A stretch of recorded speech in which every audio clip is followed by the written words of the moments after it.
Bom dia! Um dos maiores mistérios que existe é a origem da vida.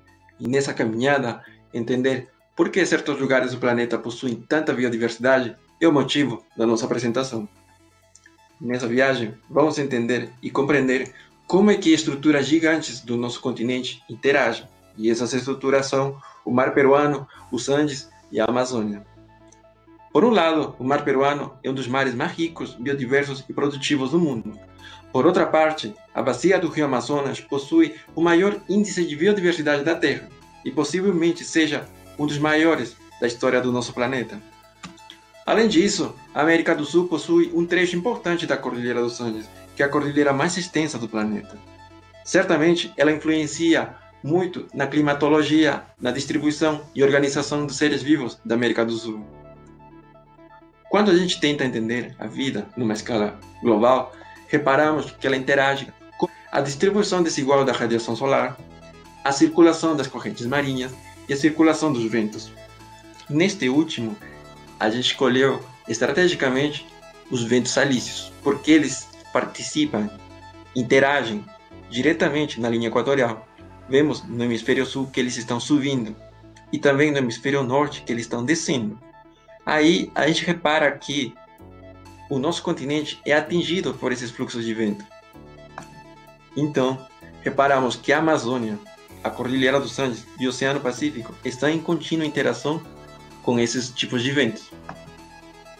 E é neste ponto que acontece um dos fenômenos de biodiversidade mais importantes. Os ventos alísios que estão indo nesse sentido deslocam águas superficiais e possibilitam o surgimento, o afloramento ou a surgência de águas da plataforma continental do oceano, do fundo do mar, e elas transportam nutrientes que favorecem a vida na superfície. Esse fenômeno pode ser reparado nessa animação. Vemos que aqui os fluxos de água fria estão subindo e os fluxos de água quente estão sendo deslocados nesse sentido. Mas por que isso acontece? Vamos entender um pouco mais desse processo aqui. Vemos que participam duas forças. A principal é a força dos ventos alísios e a outra é a força do efeito de Coriolis, da rotação terrestre. Mas, como a força dos ventos alísios é maior, a gente esperaria que a água seja deslocada nesse sentido. No entanto, o deslocamento acontece nesse sentido. Isso, novamente, é explicado por outro fenômeno muito interessante, que é a espiral de Ekman, que basicamente acontece quando o fluxo do vento movimenta as Camadas. infinitesimais do mar, gerando um deslocamento nesse sentido. Isso possibilita o deslocamento da água superficial e favorece que a água do fundo da plataforma continental possa subir e transportar nutrientes. Os mais importantes desses nutrientes são os fosfatos e os nitratos, que favorecem a reprodução do fitoplâncton. E a reprodução é tão grande que a gente pode reparar isso desde o espaço. Vejam aqui que essas manchas verdes é o fitoplâncton que está se reproduzindo. Ele produz, inclusive, muito mais oxigênio que a floresta amazônica. Mas também ela é base fundamental da cadeia trófica do mar. E isso explica por que o mar peruano é tão rico, porque ela tem esse sistema de afloramentos ao longo do litoral. Vamos ver outro fenômeno interessantíssimo que acontece já não no mar, a gente vai se deslocar para o céu. Do mar, agora chegamos no céu, porque literalmente a cooperação de bilhões de árvores favorecem a evapotranspiração a uma grande escala. Essa grande escala de evapotranspiração supera inclusive a quantidade de água que o rio Amazonas carrega, o 20% da água doce do mundo. Imaginem a quantidade de água que é jorrada pela floresta na atmosfera. Além disso, essa evapotranspiração puxa a água do oceano e ela entra na Amazônia também.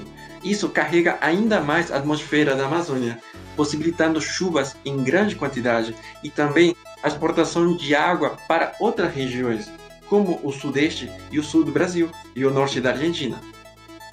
E esses fluxos, que são chamados popularmente como os rios voadores, também são redirecionados pela Cordilheira dos Andes. Como podemos notar, a participação dos Andes é importante. Certamente, A maioria dos rios nascem nas cordilheiras e também o rio Amazonas.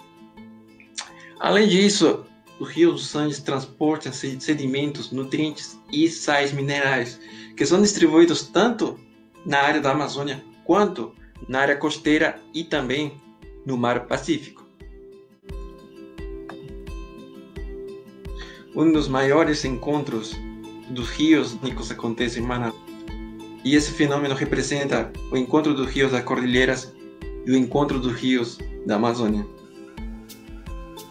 Finalmente, podemos perguntar o que aconteceria se os Andes não existissem. Através de modelos matemáticos, foi demonstrado que a biodiversidade na América do Sul diminuiria muito. Também, o rio Amazonas não existiria. Pelo menos, não teria o sentido que tem hoje, teria o sentido contrário. Além disso, também, o clima da América do Sul seria mais homogêneo e tropical. O objetivo nosso foi conectar diferentes conhecimentos e pesquisas para oferecer uma visão da vida na escala que ela merece e também para possibilitar a conservação dela no futuro. Muito obrigado. Muitas gracias.